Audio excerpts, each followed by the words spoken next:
అది Christmas time. Pennsylvania యూనివర్సిటీలో చదువుతున్నటువంటి ఒక స్టూడెంట్‌ని చూస్తాం. తన పేరు ఎమిలీ. క్లాస్‌లో ఉన్నప్పుడు ఎమిలీకి తన ఫ్యామిలీ నుండి ఇంటికెప్పుడు వస్తున్నావు అనే ఒక మెసేజ్ వస్తుంది. స్పెసిఫిక్‌గా ఆ మెసేజ్ అనేది వెల్లింగ్టన్, డెలావేర్‌లో ఉన్నటువంటి తన మదర్ నుండి వస్తుంది. ప్రతి సంవత్సరం తన ఇంటికి ఫ్లైట్‌లో వెళ్తుంది. ఎందుకంటే ఎమిలీ చాలా రిచ్. కానీ ఈసారి బయట మంచు తుఫాను ఎక్కువ ఉండడం వల్ల ఫ్లైట్స్ అన్నీ కూడా టెంపరరీగా క్యాన్సిల్ అయి ఉంటాయి. అందువల్ల ఎమిలీ ఈసారి ఫ్లైట్లో వెళ్ళడానికి ఛాన్స్ అనేది ఉండదు. తనకేమో బస్సులో వెళ్ళడం అంటే అసలు ఇష్టం లేదు. అంటే ఎమిలీ ఇప్పుడు ఎవరితోనైనా రైడ్ని షేర్ చేసుకోవాలి. ఒకవేళ వేరే స్టూడెంట్ ఎవరైనా తను వెళ్తున్న రూట్లో మరొక స్టూడెంట్ కనుక వెళ్తే ఆ పర్సన్తో పాటు కార్లో రైడ్ చేయొచ్చు. ఇలా చేయడం వల్ల ఖర్చులు సగం తగ్గుతాయి. యూనివర్సిటీలో ఉన్న చాలా స్టూడెంట్స్ ఈ మెథడ్ని యూజ్ చేస్తూ కొంచెం ఖర్చుల్ని తగ్గించుకుంటూ ఉంటారు. దీనికోసమని స్పెషల్గా ఒక రైడ్ షేర్ బోర్డు ఉంటుంది. ఎవరికైనా రైడ్ షేర్ కావాలనుకుంటే ఆ బోర్డు దగ్గరికి వెళ్ళి ఏ ప్లేస్కి రైడ్ షేర్పై వెళ్ళాలో అక్కడ రాసి రావాలి. ఎమిలీకి ఇదంతా కొత్త.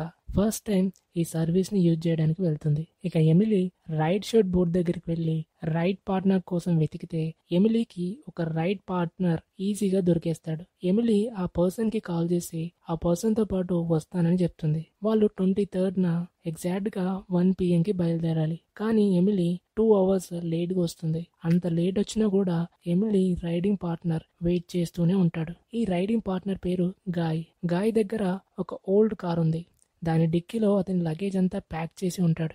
ఎలాగో అలా మేనేజ్ చేసేసి ఎమిలీ తన లగేజ్ పెట్టడానికి కొంత స్పేస్ని అరేంజ్ చేసుకుంటుంది. అయితే ఇదే క్రమంలో గాయ్ యొక్క బ్యాగ్ని బయటనే మర్చిపోయి వదిలేసి వెళ్తుంది. ఆ బ్యాగ్లో చాలా ఫుడ్ ఐటమ్స్ ఉన్నాయి. ఇక కార్లోకి వెళ్ళి కూర్చున్న తర్వాత ఎమిలీకి ఆ కార్ డోర్ స్టక్ అవ్వడం, విండో కంప్లీట్గా క్లోజ్ అవ్వకపోవడం వంటి విషయాలు తెలుస్తాయి. అంటే ఈ చల్లటి వాతావరణంలో ఈ కార్లో జర్నీ చేయడం కొంచెం ఇబ్బందిగానే ఉండబోతుందని అర్థమవుతుంది. ఇక ఇద్దరు అక్కడి నుంచి వెళ్ళిపోతారు. అయితే ఆ ఫుడ్ ఐటమ్స్ ఉన్న బ్యాగ్ బయట ఉండడాన్ని ఎవరు చూడరు. ఇప్పుడు ఎమిలీ ఫోన్లో ఎవరితో మాట్లాడుతూ ఉంటుంది. గాయ్కి అది నచ్చదు. గాయ్ అప్సెట్ గా ఉండడం ఎమిలీ చూసి కాల్ కట్ చేసి గాయ్ ఫోటోని క్లిక్ చేస్తుంది. ఒక అన్నోన్ పర్సన్తో ట్రావెల్ చేయడం అంటే కొంచెం సేఫ్టీ కోసమని గాయ్ యొక్క ఫోటోని ఎమిలీ క్లిక్ చేస్తుంది. మనం రైడ్ని షేర్ చేసుకుంటున్నాం. అంటే మన ఇద్దరికి 50-50 షేర్ ఉంది. నేను డ్రైవింగ్ చేస్తున్నాను కాబట్టి నువ్వు నాతో ఏదైనా మాట్లాడాలని గాయ్ ఎమిలీతో అంటాడు. అప్పుడు ఎమిలీ ఓకే అని అలానే చేద్దాం అంటుంది. నువ్వు విల్లింగ్టన్ నుంచి వచ్చావు కాబట్టి అక్కడ నువ్వు ఏ స్కూల్లో చదువుకున్నావని గాయ్ని ఎమిలీ అడుగుతుంది. అప్పుడు వైట్స్ అని గాయ్ రిప్లై ఇస్తాడు. ఎమిలీ ఫస్ట్ టైం ఆ స్కూల్ నేమ్ వింటుంది. గాయ్ దానికి రిప్లై ఇస్తూ ఇది బాయ్స్కి మాత్రమే స్పెషల్గా ఉండే ఒక క్యాథలిక్ స్కూల్. ఏంటి నీకు అన్ని స్కూల్స్ గురించి తెలుసా అని గాయ్ అంటాడు. అయితే ఇదే కన్వర్జేషన్లో మనం ఇద్దరం సేమ్ క్లాస్లో ఉన్నామని గాయ్ చెప్తాడు. కానీ ఎమిలీ గాయ్ని ఎప్పుడు కూడా క్లాస్లో అబ్జర్వ్ చేయలేదు. ఇద్దరు కూడా మోడర్న్ ఫిలాసఫీ చదువుతారు. మనం ఇక్కడ ఎమిలీ క్లాస్లో కూర్చుని తన అమ్మతో ఫోన్లో చాట్ చేస్తున్న టైం గురించి మాట్లాడుతున్నాం. ఆ టైంలో ఎగ్జామ్ జరుగుతుంటే ఎమిలీ స్టడీస్ పై ఎంత సీరియస్ గా ఉందో అర్థం చేసుకోవచ్చు. ఎగ్జామ్ లో వచ్చిన last question theory of eternal reference and reincarnation కి ఏం ఆన్సర్ రాసావని గాయ్ ఎమిలీని అడుగుతాడు. అప్పుడు ఎమిలీ ఎటర్నల్ రిఫరెన్స్ యొక్క ఆన్సర్ ని రీఇన్కార్నేషన్ తో మిక్సప్ చేసి చెప్తుంది. అప్పుడు గాయ్ దానికి రిప్లై ఇస్తూ రెండింటికి మధ్య ఒక డిఫరెన్స్ ఉంది. ఎటర్నల్ రిఫరెన్స్ అంటే ఒకే లైఫ్ ని రిపీటెడ్ మోడ్ లో ఒక లూప్ లాగా జీవించడం. ఇకపోతే రీఇన్కార్నేషన్ అంటే ఏదో ఒక ఫామ్ లో మరో జన్మని పొందడం అని ఎమిలీతో చెప్తాడు. ఈ నాలెడ్జ్ ని చూసి ఎమిలీ లైట్ గా ఇంప్రెస్ అవుతుంది. అలా డ్రైవ్ చేసుకుంటూ 2 గంటలు గడిచిపోతాయి. కానీ ఇంకా వాళ్ళ జర్నీ పూర్తి కావాలంటే 3 hours పడుతుంది. ఇక ఎమిలీ అంటుంది దగ్గరలో ఏదైనా గ్యాస్ స్టేషన్ ఉంటే అక్కడ కొంచెం ఆపు, నేను వాష్రూమ్కి వెళ్ళాలని గాయ్తో చెప్పిన తర్వాత మళ్ళీ వీళ్ళిద్దరూ మాట్లాడడంలో బిజీ అవుతారు. గాయ్ ఎమిలీతో నువ్వు గ్లాసెస్ ఎందుకు పెట్టుకోవట్లేదు, నువ్వు గ్లాసెస్ పెట్టుకుంటే చాలా బ్యూటిఫుల్ గా ఉంటావని అంటాడు. ఇది వినగానే ఎమిలీ షాక్ అవుతుంది. ఎందుకంటే తను గ్లాసెస్ పెట్టుకునే విషయం ఎవ్వరికి కూడా తెలీదు. తను హాస్టల్లో ఉన్నప్పుడు మాత్రమే గ్లాసెస్ ని యూజ్ చేస్తుంది. ఈ విషయం నీకెలా తెలుసని ఎమిలీ గాయ్ని అడిగితే అప్పుడు గాయ్ టాపిక్ ని చేంజ్ చేసేసి ఇదిగో గ్యాస్ స్టేషన్ కి రీచ్ అయ్యామని అంటాడు. అంటే ఇక్కడ గాయ్ ఏదో ఒక విషయం అనేది ఖచ్చితంగా దాస్తున్నాడు. గాయ్ తన కార్ను గ్యాస్ స్టేషన్ వద్ద స్టాప్ చేస్తాడు. కానీ ఎమిలీ తన కాళ్లకు నెయిల్ పెండు వేసుకుంది. అందువల్ల గాయ్ ఎమిలీని పైకెత్తుకొని గ్యాస్ స్టేషన్ లోపలికి తీసుకెళ్లి వాష్రూమ్కి వెళ్ళమని చెప్తాడు. వాష్రూమ్లోకి వెళ్ళిన తర్వాత అక్కడ ఫ్లోర్ అనేది డర్టీగా ఉండడం వల్ల షూస్ని వేసుకుంటుంది. దాంతోపాటు ఎమిలీ గ్లాసెస్ని పెట్టుకొని తను నిజంగానే గ్లాసెస్ పెట్టుకుంటే అందంగా ఉంటానా లేదా అని చెక్ చేస్తుంది. అంటే ఎమిలీ గాయ్ ఇచ్చిన కాంప్లిమెంట్ పట్టించుకుంది కానీ తెలియాల్సిన అసలు విషయం ఏంటో తెలుసుకోలేకపోతుంది. ఇక ఆమె వాష్రూమ్ నుండి బయటకు రావాలనుకున్నప్పుడు డోర్ అనేది ఆటోమేటిక్ గా లాక్ అవుతుంది. ఎమిలీ డోర్ ఓపెన్ చేయాలని ట్రై చేస్తుంది కానీ ఓపెన్ అవ్వదు. ఓపెన్ చేసే టైంలో డోర్ ని గట్టిగా తడుతూ డోర్ ని ఓపెన్ చేయమని లోపల నుంచి ఎమిలీ అరుస్తూ ఉంటుంది. లోపల నుంచి ఎమిలీ గాయ్ ఇంకా ఆ గ్యాస్ స్టేషన్ లో ఉన్న ఎంప్లాయీస్ ని చూస్తే ఇద్దరు కూడా ఒకరితో ఒకరు మాట్లాడుకుంటూ అసలు డోర్ నుంచి వచ్చే సౌండ్ ని ఏమాత్రం విననట్లు ప్రవర్తిస్తారు. ఏదో ఒక రకంగా డోర్ లాక్ తెరుచుకుంటుంది. ఎమిలీ బయటకొచ్చి గాయ్ మీద చాలా కోప్పడుతుంది. గాయ్కి అసలు ఎమిలీ అతనిపై ఎందుకు అరుస్తుందో అర్థం కాదు. గాయ్ ఇంకా ఆ గ్యాస్ స్టేషన్ ఎంప్లాయీ ఇద్దరు కూడా ఎమిలీ బిహేవియర్ ని చూసి కొంచెం ఆశ్చర్యపోతారు. గాయ్ గ్యాస్ స్టేషన్ నుండి తాగడానికి వాటర్ బాటిల్స్ ని తీసుకుంటాడు. అయితే ఎమిలీ గాయ్కి మనీ ఇస్తుంది. కానీ నేను నా ఫ్రెండ్స్ దగ్గర నుండి డబ్బు తీసుకోనని గాయ్ అంటాడు. ఇద్దరు మళ్ళీ తమ జర్నీని స్టార్ట్ చేస్తారు. తర్వాత వాళ్ళు హైవే మీద తిరిగి జర్నీని స్టార్ట్ చేస్తారు. కానీ కొంచెం ముందుకు వెళ్ళాక గాయ్ మెయిన్ హైవే వదిలి కార్ను వేరే డైరెక్షన్ వైపు తిప్పి డ్రైవ్ చేస్తాడు. ఆ రోడ్ అనేది కంప్లీట్ గా స్నోతో ఫిల్ అయి ఉంది. ఎమిలీ గాయ్ చేసిన పనికి ఒక్కసారిగా షాక్ అవుతుంది. ఆమె గాయ్తో ఇలా అంటుంది, కారు వెనక్కి తిప్పేసి వెంటనే హైవేకి పోనివ్వు అని. అంటే అప్పుడు గాయ్, ఇది షార్ట్ కట్, మనం త్వరలో హైవేలోకి చేరుకుంటాం, ఇంకా ఈ రోడ్డు మధ్యలో బ్యూటిఫుల్ సీన్స్ కూడా కనిపిస్తాయి, కాబట్టి వరీ అవ్వకు అని అంటాడు. ఎమిలీ హ్యాపీగా ఉంది కానీ లోపల కొంచెం టెన్షన్ పడుతూ ఉంటుంది. ఎందుకంటే ఒకవైపు తెలియని అబ్బాయితో ట్రావెల్ చేస్తుంది, దీంతో పాటు ఆ రోడ్ పై ఇంకొక వెహికల్ తిరుగుతున్నట్టు కూడా జాడ లేకుండా ఒక ఖాళీగా ఉన్నటువంటి రోడ్ పై ట్రావెల్ చేస్తున్నారు. హైవే తొందరలోనే వస్తుందని ఎమిలీ వెయిట్ చేస్తూ ఉంటుంది. రోడ్ కి అటువైపు 2 క్రాసెస్ ని చూడొచ్చు. అంటే ఆ రోడ్ పై యాక్సిడెంట్స్ అవుతాయని తెలుస్తుంది. గాయ్ రేడియోని ఆన్ చేస్తే క్రిస్మస్ సాంగ్ ప్లే అవుతుంది. ఇక గాయ్ అండ్ ఎమిలీ కూడా ఇద్దరు కూడా మాట్లాడుతూ ఉంటారు. ఎమిలీ సిచ్యువేషన్ ని అడ్వాంటేజ్ గా తీసుకొని అసలు గాయ్ డెలావేర్ లో ఉంటున్నాడా లేదా అనే విషయం తెలుసుకోవడానికి కొన్ని క్వశ్చన్స్ ని అడుగుతుంది. గాయ్ ఇచ్చిన ఆన్సర్స్ విన్న తర్వాత ఎమిలీకి ఇంకా టెన్షన్ అవుతుంది. ఎందుకంటే గాయ్ చెప్పిన ఆన్సర్స్ ని బట్టి అతను అసలు డెలావేర్ లో నివసించే అవకాశం లేదని ఎమిలీకి పూర్తిగా అర్థమైపోతుంది. ఎవరో అన్నోన్ పర్సన్స్ తో ఎమిలీ ఇప్పుడు ట్రావెల్ చేస్తుంది. మెయిన్ హైవేని డైవర్ట్ చేసిన అతను ఎమిలీని ఎక్కడికి తీసుకెళ్తున్నాడో తెలియదు. దీంతో ఎమిలీ పానిక్ అయ్యి గాయ్ ని వెంటనే కార్ని ఆపమని కంటిన్యూస్ గా అడుగుతుంది. గాయ్ ఏమో పానిక్ అవ్వద్దని చెప్తూ ఉంటాడు. వారి ముందర ఒక బ్రిడ్జ్ ఉంది, దాని నుంచి ఒక కార్ వస్తుంది. ఈ ఆర్గ్యుమెంట్ లో ఆపోజిట్ గా వచ్చే ఒక కార్ అనేది స్ట్రైట్ గా వీళ్ళ కార్ వైపు వస్తుంది. ఈ విషయాన్ని గాయ్ నోటీస్ చేయడు. కొద్దిగా అలర్ట్ కాకపోతే ఆ కార్ వచ్చి హిట్ చేసి వెళ్లిపోయేది. దీన్ని అవాయిడ్ చేయడానికి కార్ ని సడన్ గా గాయ్ పక్కకి తిప్పుతాడు. దీంతో కార్ మొత్తం రివర్స్ అయ్యి రోడ్ పక్కనున్న మంచులో చిక్కుకుంటుంది. గాయ్ ఎమిలీ ఇద్దరు కూడా ఒక్కసారిగా స్పృహని కోల్పోతారు. కొద్దిసేపు అయిన తర్వాత ఇద్దరు కూడా స్పృహ నుండి మేలుకొని కార్ నుండి బయటకు వస్తారు. ఆ యాక్సిడెంట్ అయిన ప్లేస్ లో అక్కడి నుంచి వాళ్ళకి ఎదురుగా వచ్చినటువంటి కార్ కూడా అక్కడి నుంచి వెళ్లిపోయి ఉంటుంది. ఎమిలీ తన ఫోన్ నుండి పోలీసులకి కాల్ చేస్తుంది. కానీ ఆమె ఫోన్ లో కవరేజ్ లేదు. అంటే వాళ్ళు అక్కడ ఇరుక్కుపోయారు. అయితే ఇంతకుముందు వారికి ఎదురుగా వచ్చిన కార్ వాళ్ళని దాటి వెళ్లిపోయింది. అయితే ఎప్పుడైనా కొంచెం యాక్సిడెంట్ అయినప్పుడు ఎంతో కొంత మంచులో కార్ టైర్ యొక్క గుర్తులు ఉండాలి, కానీ అక్కడ ఏ ఆనవాళ్లు కనిపించవు. ఇద్దరికి అసలు ఏం అర్థం కాదు. బయట చాలా చల్లగా ఉండడం వల్ల ఎమిలీ కార్ లోపలికి వెళ్తుంది. పైగా ఇప్పుడు రాత్రి కూడా అయి ఉంటుంది. గాయ్ ఎమిలీని డోర్ ఓపెన్ చేయమని, నేను కూడా లోపలికి రావాలనుకుంటున్నానని అడుగుతాడు. కానీ ఎమిలీ డోర్ ని ఓపెన్ చేయదు. ఎందుకంటే ఎమిలీ గాయనే కావాలని ఇదంతా ప్లాన్ చేశాడని, తను హైవే సైడ్ డైరెక్ట్ గా వెళ్తే ఈ సమస్య వచ్చేదే కాదని అనుకుంటూ గాయని చూసి ఎమిలీ కొంచెం భయపడుతుంది. అప్పుడు గాయ్ ఎమిలీతో, నేను నడుచుకుంటూ గ్యాస్ స్టేషన్ కి వెళ్లి అక్కడ ఎవరైనా ఉంటే మనకు హెల్ప్ చేయడానికి తీసుకొస్తా, నువ్వు ఇక్కడే డోర్ లాక్ చేసుకోమని చెప్పి గ్యాస్ స్టేషన్ వైపు నడుచుకుంటూ గాయ్ వెళ్తాడు. కార్ లోపల ఉన్న ఎమిలీ రేడియోని ఆన్ చేస్తుంది. రేడియోలో వస్తున్న న్యూస్ ద్వారా ఈ రాత్రికి మంచు తుఫాను తీవ్రంగా ఉంటుందని, దీని కారణంగా టెంపరేచర్ అనేది -30 degrees వరకు వెళ్ళిపోవచ్చు, కాబట్టి ఎవ్వరు కూడా ఇంత చలిలో బయటకు వెళ్లడం అంత మంచిది కాదని న్యూస్ వస్తుంది. అంటే చలి కాసేపట్లో చాలా పెరుగుతుంది. ఎమిలీ కార్ లోపల చాలా టెన్షన్ పడుతూ కూర్చున్నప్పుడు ఆమెకి కార్ కి అటువైపుగా ఒక నీడని చూసి ఒక గొంతు కూడా వింటుంది. బహుశా ఆ పర్సన్ ఇక్కడే దగ్గరలో నివసిస్తున్నాడని, ఈ పర్సన్ ఎమిలీకి హెల్ప్ చేస్తాడని అనుకుంటుంది. కానీ అతను ఎమిలీ గొంతు వినకుండా అలాగే వెళ్ళిపోతాడు. ఆ తర్వాత ఎమిలీ కార్ నుండి బయటకు వస్తుంది. ఇప్పుడు అక్కడికి గాయ్ కూడా వస్తాడు. నేను గ్యాస్ స్టేషన్ కి వెళ్ళా, కానీ ఓనర్ గ్యాస్ స్టేషన్ ని తొందరగా క్లోజ్ చేసేసి అక్కడి నుంచి వెళ్లిపోయాడని గాయ్ ఎమిలీకి చెప్తాడు. గ్యాస్ స్టేషన్ 24 hours ఓపెన్ ఉంటుంది. ఇంకా అది ఇక్కడ నుంచి చాలా దూరంలో ఉంది. నువ్వు ఇంత త్వరగా అక్కడి నుంచి తిరిగి వచ్చే ఛాన్సే లేదని ఎమిలీ గాయ్తో అంటుంది. నిజానికి ఎమిలీ గాయ్ చెప్పేది ఏది కూడా నమ్మదు. బయట చాలా చలిగా ఉండడంతో గాయ్ కార్ లోపల హీటర్ ఆన్ చేసి కూర్చుంటాడు. ఎమిలీ కూడా కార్ లోపలికి వస్తుంది. కార్లో ఉన్న టైం అనేది స్టాప్ అవడం చూస్తుంది. ఇప్పుడు ఎగ్జాక్ట్ గా టైం వచ్చేసి 6:29 ఉంది. అంటే ఆ టైం అనేది వారిద్దరూ స్పృహ కోల్పోయి మళ్ళీ కాన్షియస్ లోకి వచ్చినప్పుడు ఉన్న టైం. గాయ్ తన క్లాక్ కూడా ఆగిపోవడం చూస్తాడు. అంటే ఇద్దరు కాన్షియస్ లోకి వచ్చిన తర్వాత టైం అనేది ఇంచు కూడా కదలలేదు. మరోపక్క గాయ్ తల నుండి రక్తం వస్తుంది. కానీ అతను కంప్లీట్ గా తనకేం కాలేనట్టు ఒక చిన్న ఇంజురీ అయిందనుకుని బ్లడ్ ని ఇగ్నోర్ చేస్తూ ఉంటాడు. ఎమిలీ గాయ్ తో నిజంగా నువ్వు ఎక్కడి నుంచి వచ్చావు అని అడిగితే గాయ్ అప్పుడు అతని ఇల్లు యూనివర్సిటీ నుండి 10 minutes లో వెళ్ళిపోవచ్చు. మరి ఇతను ఇక్కడ ఏం చేస్తున్నట్టంటే యాక్చువల్ గా ఎమిలీని గాయ్ లవ్ చేస్తాడు. ఎమిలీతో ఒక్కసారి కూడా మాట్లాడు. ఎమిలీకి గాయ్ అసలు క్లాస్ లో ఉన్నాడని కూడా తెలియదు. కానీ ఎమిలీ ఎప్పుడైతే రైడ్ షేర్ చేసుకుంటుందని గాయ్కి తెలిసిన వెంటనే తనతో పాటు రైడ్ షేర్ చేసుకుంటే 6 hours టైం స్పెండ్ చేయొచ్చని, ఆ జర్నీలో ఇద్దరు ఫ్రెండ్స్ అవ్వచ్చని అనుకుంటాడు. నేను ఈసారి రైడ్ పై వెళ్తానని నీకెలా తెలుసు? నేను ఎప్పుడు కూడా ఫ్లైట్ బుక్ చేసుకుని వెళ్తా అని గాయ్ని ఎమిలీ అడుగుతుంది. ఇక్కడ విషయం ఏంటంటే గాయ్ కూడా ఎమిలీ క్లాస్ లోనే చదువుతున్నాడు. అంటే దీని అర్థం గాయ్ క్లాస్ లో ఎమిలీ వెనకాల కూర్చుని ఉంటాడు. కానీ ఎమిలీ అతన్ని ఇప్పటి వరకు చూడలేదు. ఎగ్జామ్ రాస్తున్నప్పుడు గాయ్ ఎమిలీ మెసేజెస్ ని చదివి ఉంటాడు. అందుకే ఎమిలీ రైడ్ పై వెళ్తుందని తెలుసుకుని ఎమిలీ కంటే ముందే రైడ్ బోర్డ్ దగ్గరకు వచ్చి రైడ్ షేర్ బోర్డు పై ఒక నోట్ రాసి వెళ్ళిపోతాడు.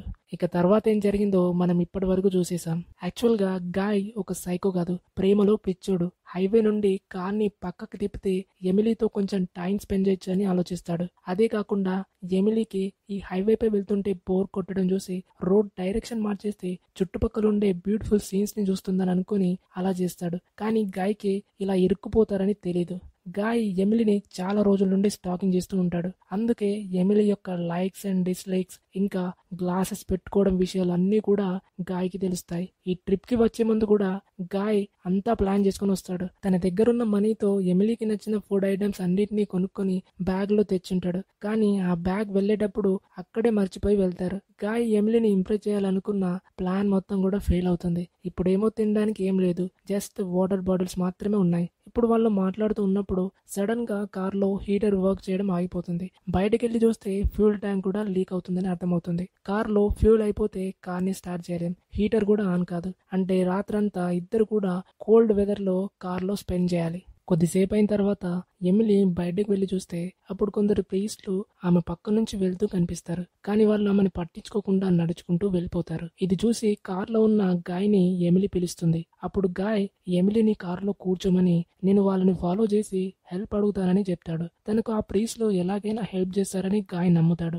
గాయ్ యొక్క సిచ్యువేషన్ అనేది అస్సలు బాలేదు. అతని బాడీ నుండి బ్లడ్ బయటకు వస్తుంది. అయినా కానీ అతను ధైర్యం కోల్పోలేదు. గాయ్ ఆ ప్రీస్టులను ఫాలో చేస్తూ ఒక పాడుబడిన కాటేజ్ కి చేరుకుంటాడు. ఆ కాటేజ్ లో ఒక న్యూస్ పేపర్ కనిపిస్తుంది. గాయ్ ఆ న్యూస్ పేపర్ ని తీసుకుని ముందుకు వెళ్లి చూస్తే అక్కడ చాలా మంచుతో గడ్డకట్టిపోయినటువంటి డెడ్ బాడీస్ ఉంటాయి. అందులో కేవలం ఒక్కరు మాత్రమే జీవించున్నాడు. దీన్ని చూసి గాయ్ అక్కడి నుంచి పారిపోతాడు. ఎమిలీ తనకి ఇంతకు ముందు బ్రిడ్జి దగ్గర వాక్ చేసుకుంటూ వెళ్లిన ఒక వ్యక్తి కనిపిస్తాడు. ఈసారి ఎమిలీ అతని దగ్గరికి వెళ్లి ఆపి అతని భుజంపై చేయి పెట్టిన వెంటనే ఎమిలీ యొక్క గ్లోవ్స్ కాలిపోతాయి. ఆ పర్సన్ యొక్క చేతులు అండ్ కాళ్ళని కూడా కట్టేశారు. ఇంకా అతను నన్ను రివర్ లో మాత్రం పడేయొద్దని చెప్తూ ఉంటాడు. అతను వెనక్కి తిరగగానే ఎమిలీ ఆ పర్సన్ ని చూసి భయపడిపోతుంది. ఎందుకంటే అతను ఒక చచ్చిన శవం లాగా కనిపిస్తాడు. వెంటనే ఆ పర్సన్ నోట్లో నుండి ఒక ఈల్ అనేది బయటకు వచ్చి పడుతుంది. అతను చూసి ఎమిలీ చాలా భయంతో కారులో తిరిగి వెళ్లిపోవడానికి ప్రయత్నిస్తుంది. కానీ ఆమె ముందు ఇద్దరు యంగ్ పర్సన్స్ ఉన్నారు. వారిని ఎవరో తీవ్రంగా కొట్టినట్టు కనిపిస్తారు. అప్పుడు ఎమిలీ భయంతో గట్టిగా అరుస్తుంది. గాయ్ తిరిగి వచ్చి ఎమిలీని ఎత్తుకుని తిరిగి కారులోకి తీసుకెళ్తాడు. ఎమిలీ తనకి ఏమి జరిగిందో గాయ్కి చెప్తుంది. తను చూసినటువంటి విషయాల గురించి ఎక్స్ప్లెయిన్ చేస్తూ తన గ్లోవ్ కాలిపోయిన హ్యాండ్ ని చూస్తుంది. కానీ గాయ్ ఎమిలీని భయపెట్టకుండా ఉండడానికి తనకు జరిగినటువంటి విషయాల్ని ఏమీ చెప్పడు. ఇక ఇద్దరు కూడా కారులో కూర్చున్నారు. అక్కడెవ్వరూ లేరు. ఎమిలీ బయట నుంచి వచ్చే చలిని ఆపడానికి కొంచెం హెల్ప్ అవుతుందని గాయ్ తెచ్చిన న్యూస్ పేపర్ ను విండోకి అతికించేసింది. కొంత టైం అయిన తర్వాత ఇంకొక పోలీస్ ఆఫీసర్ వారి కార్ విండో సైడ్ కి వస్తాడు. అతను ఒక నార్మల్ పర్సన్. ఆ పోలీస్ ఆఫీసర్ ఇద్దరిని కూడా కార్ లో నుండి బయటకు రావాలని అంటాడు. ఇద్దరు కార్ నుండి బయటకు వస్తారు. ఇప్పుడు ఆ ఆఫీసర్ ఎమిలీని తన కార్ లో కూర్చోమని బలవంతం చేస్తాడు. ఎమిలీ అతని బాడీ లాంగ్వేజ్ కొంచెం తేడా కొడుతుందని అర్థం చేసుకుంటుంది. అందుకే ఆమె కార్లో కూర్చోవద్దని డిసైడ్ అవుతుంది. కానీ పోలీస్ ఆఫీసర్ ఎమిలీని బలవంతంగా కార్లో కూర్చోమని చెప్తుండగా గాయ్ అతన్ని వెనుక నుండి ఒక ఐరన్ రాడ్తో కొడతాడు. దాంతో అతని ముఖం ఇంజ్యూర్ అయ్యాక వెంటనే అతని ఫేస్ నుండి ఒక వేవ్ బయటకు వస్తుంది. నెక్స్ట్ మూమెంట్ లోనే వాళ్ళిద్దరు కూడా కార్లో ఉంటారు. ఇక ఆ పోలీస్ ఆఫీసర్ ఏమో కనిపించకుండా పోతాడు. ఇద్దరికి కూడా అసలు ఏం జరిగిందో అర్థం కాదు. వాళ్ళు అది ఒక డేంజరస్ డ్రీమ్ అని అనుకున్నారు. కానీ గాయ్ చేతిలో ఇంకా ఆ పోలీస్ ఆఫీసర్ ని కొట్టినటువంటి అదే ఐరన్ రాడ్ ఉండడం ఇద్దరు చూస్తారు. అంటే అది డ్రీమ్ కాదని అర్థమవుతుంది. చలి వల్ల ఆ ఐరన్ రాడ్ గాయ్ చేతికి బాగా అత్తుకుని ఉంటుంది. దాన్ని తిరిగి తీసేస్తే గాయ్ 2 అరచేతులకి కూడా ఇంజూర్ అవుతుంది. గాయ్ యొక్క హెల్త్ మంచు ప్రభావం వల్ల దెబ్బతింటుంది. అందువల్ల ఎమిలీ తన స్టమక్ పై గాయ్ చేతుల నుంచి వామ్ అయ్యేలా చేస్తుంది. ఇక ఇద్దరు కూడా ఆ పోలీస్ గురించి మాట్లాడుకుంటూ ఉంటారు. అసలు అతను ఎవరు, ఒక్కసారిగా ఎక్కడికి వెళ్ళిపోయాడు, మనం మళ్ళీ కారులోకి ఎలా వచ్చాం అని అనుకుంటారు. గాయ్ ఆ పోలీస్ ఆఫీసర్ ఒక దయ్యం కావచ్చు అంటాడు. కానీ ఎమిలీ అలా అనుకోదు. ఇద్దరికి ఆకలి బాగా వేస్తుంది. వారు ఇంకా మార్నింగ్ వరకు వేచి ఉండాలి. ఇది ఇలా ఉంటే విండ్ వల్ల న్యూస్ పేపర్ కింద పడిపోతుంది. ఎమిలీ ఆ న్యూస్ పేపర్ ను తిరిగి పెడుతుండగా దానిపై ప్రింట్ చేసిన న్యూస్ ని చదువుతుంది. ఆ పేపర్ లో ఈ రోడ్ మీద జరిగినటువంటి యాక్సిడెంట్స్ గురించి చాలా ఇన్ఫర్మేషన్ ఉంది. అందులో ఎమిలీ గురించి ఒక న్యూస్ కూడా ఉంది. అంతేకాదు ప్రీస్ గురించి కూడా మెన్షన్ చేసి ఉంటుంది. ఇంకా ఇక్కడ జరిగిన డెత్స్ అన్నింటిలో కూడా ఒక పోలీస్ ఆఫీసర్ ఇన్వాల్వ్ అయ్యాడని కూడా రాసి ఉంది. అంటే ఇప్పటి వరకు వీళ్ళకి ఇక్కడ కనిపించిన వాళ్ళంతా కూడా నిజంగా బతికి ఉన్న వాళ్ళు కాదు. చాలా ఇయర్స్ నుంచి ఈ రోడ్ మీద తిరుగుతున్నటువంటి స్పిరిట్స్ అని తెలుస్తుంది. ఇద్దరు కూడా అలసిపోవడం వల్ల కార్లో కాసేపు నిద్రలోకి వెళ్తారు.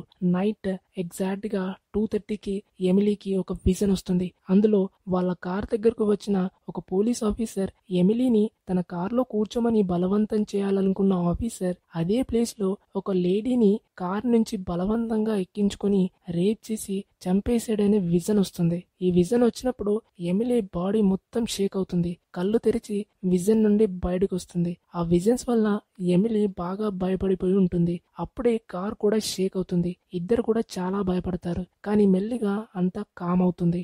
గాయ్ కండిషన్ చూస్తే వర్స్ అవుతుంది. అతని హెడ్ వెనుక సీరియస్ ఇంజరీ ఉంది. దీని గురించి గాయ్ ఎమిలీకి చెప్పలేదు. కానీ ఇప్పుడు ఎమిలీకి ఆ విషయం అర్థమవుతుంది. గాయ్ చెప్తాడు, గ్యాస్ స్టేషన్ వైపు వెళ్తుంటే నాకు ఇన్సైడ్ గా చాలా ఇంజ్యూర్ అయినట్టు తెలిసింది. అందుకే వెళ్లకుండా నీ దగ్గరకు వెనక్కి వచ్చేసా. నాకిప్పుడు ఎటర్నల్ రిఫరెన్స్ గుర్తుకొస్తుంది. నేను ఒకవేళ బ్రతికితే ఈ 24 అవర్స్ ని మళ్ళీ ఎక్స్పీరియన్స్ చేయాలి. ఇంకొక ఛాన్స్ వస్తే స్ట్రైట్ గా క్లాస్ లో నీ దగ్గరికి వచ్చేసి పరిచయం చేసుకుంటా అని అంటాడు. అక్కడే ఇద్దరు కూడా కిస్ చేసుకుంటారు. ఎమిలీ గాయ్ గురించి వరి అవుతుంది. దీంతో దగ్గరున్న టెలిఫోన్ పోల్ దగ్గరికి వెళ్లి అక్కడ ఫోన్ తో కాల్ చేయాలని చూస్తుంది. కానీ సిగ్నల్ వీక్ ఉండడం వల్ల ఆపరేటర్ కి వాయిస్ వినిపించదు. ఎమిలీ పోల్ దిగి వస్తుంది. అప్పుడే ఆ పోలీస్ ఆఫీసర్ రేప్ చేసి చంపేసిన లేడీ స్పిరిట్ కనిపిస్తుంది. ఎమిలీ త్వరగా కార్ దగ్గరికి వస్తుంది.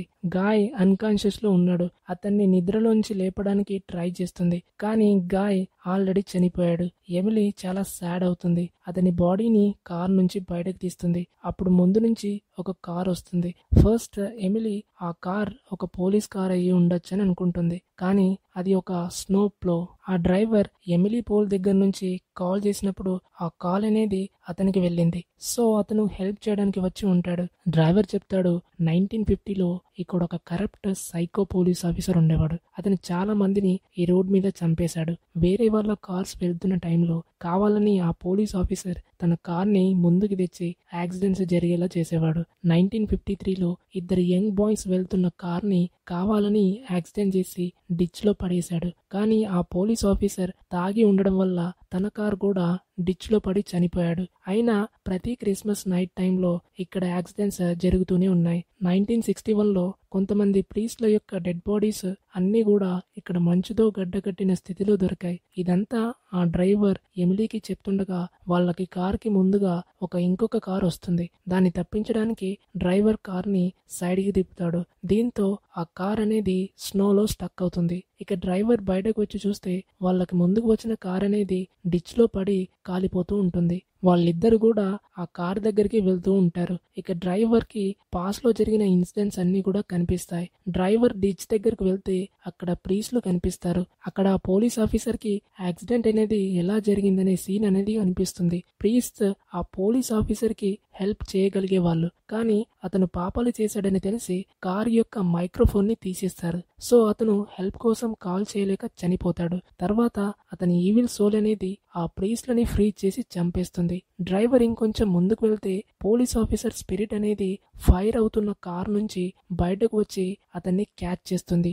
దీంతో డ్రైవర్ ఫ్రీజ్ అయ్యి అక్కడే చనిపోతాడు. ఎమిలీ కూడా అక్కడికి చేరుకుంటుంది. ఇదంతా చూసి ట్రక్ దగ్గరికి తిరిగి వెనక్కి వస్తుంది. ట్రక్ స్టార్ట్ చేయడానికి ట్రై చేస్తుంది, కానీ స్టార్ట్ కాదు. పోలీస్ ఆఫీసర్ స్పిరిట్ వచ్చి ఎమిలీని చంపబోతుంది. కానీ గాయ్ యొక్క హోలీ స్పిరిట్ అక్కడికి వచ్చి ఐరన్ రాడ్ తో ఆ పోలీస్ ఆఫీసర్ పై అటాక్ చేస్తుంది. అలా చేసిన వెంటనే మళ్ళీ ఒక వేవ్ వస్తుంది. ఎమిలీ చూస్తే గాయ్ ఏమో కార్లో ఉంటాడు. గాయ్ డెడ్ బాడీ ఆమెతో ఉంది. అప్పుడే మార్నింగ్ అవుతుంది. గాయ్ స్పిరిట్ ఎమిలీకి బయట కనిపిస్తుంది. ఎమిలీకి గాయ్ హెల్ప్ చేయాలనుకుంటున్నాడని తెలుస్తుంది. సో అతన్ని ఫాలో చేస్తుంది. గాయ్ ఆమెను ప్రీస్ హౌస్ ద్వారా గ్యాస్ స్టేషన్ కి తీసుకెళ్తాడు. అక్కడికి అంబులెన్స్ త్వరగా వస్తుంది. ఇక్కడ ఎమిలీ లైఫ్ సేవ్ అవుతుంది. గాయ్ ఎమిలీకి ఎటువంటి హాని చేయాలనుకోలేదు. ఆమెను లవ్ చేశాడు. ఎమిలీ దగ్గర గాయ్ యొక్క ఒకే ఒక్క ఫోటోని మొబైల్లో చూస్తూ ఏడుస్తుంది. అసలు మూవీలో ఏం జరిగిందంటే యాక్చువల్లీ 1953లో పోలీస్ ఆఫీసర్ యాక్సిడెంట్ లో చనిపోయినప్పుడు అతని సోల్ అనేది ఒక లూప్ లో స్టక్ అయింది. అదే ఎటర్నల్ రిఫరెన్స్. మనకు జరిగే ఇన్సిడెంట్స్ అనేవి ఒక లూప్ లో ఎక్స్పీరియన్స్ అవ్వడం. అందుకే ఆ పోలీస్ ఆఫీసర్ మళ్ళీ మళ్ళీ అదే ఇన్సిడెంట్స్ లో స్టక్ అవుతాడు. ప్రతి సంవత్సరం అదే క్రిస్మస్ నైట్ లో అతని స్పిరిట్ క్రాష్ అవుతూ తిరిగి తిరిగి చచ్చిపోతుంది. దీంతో పాటు అక్కడికి రోడ్డు మీద ట్రావెల్ చేసే వాళ్ళని కూడా చంపేస్తూ ఉంటుంది. ఆ పోలీస్ ఆఫీసర్, గాయ్, ఇంకా ట్రక్ డ్రైవర్, ఇంకా ప్రీస్ట్లని చంపేసినట్టే ఎమిలీని కూడా ఆ పోలీస్ ఆఫీసర్ చంపేవాడు. కానీ గాయ్ యొక్క హోలీ స్పిరిట్ అనేది ఎమిలీని సేవ్ చేస్తాడు. అండ్ ఇది విండ్ చిల్ యొక్క మూవీ స్టోరీ. ఐ హోప్ ఈ మూవీ మీకు నచ్చింది అనుకుంటా. మరో వీడియోలో కలుద్దాం. అంతవరకు have a great day. Bye.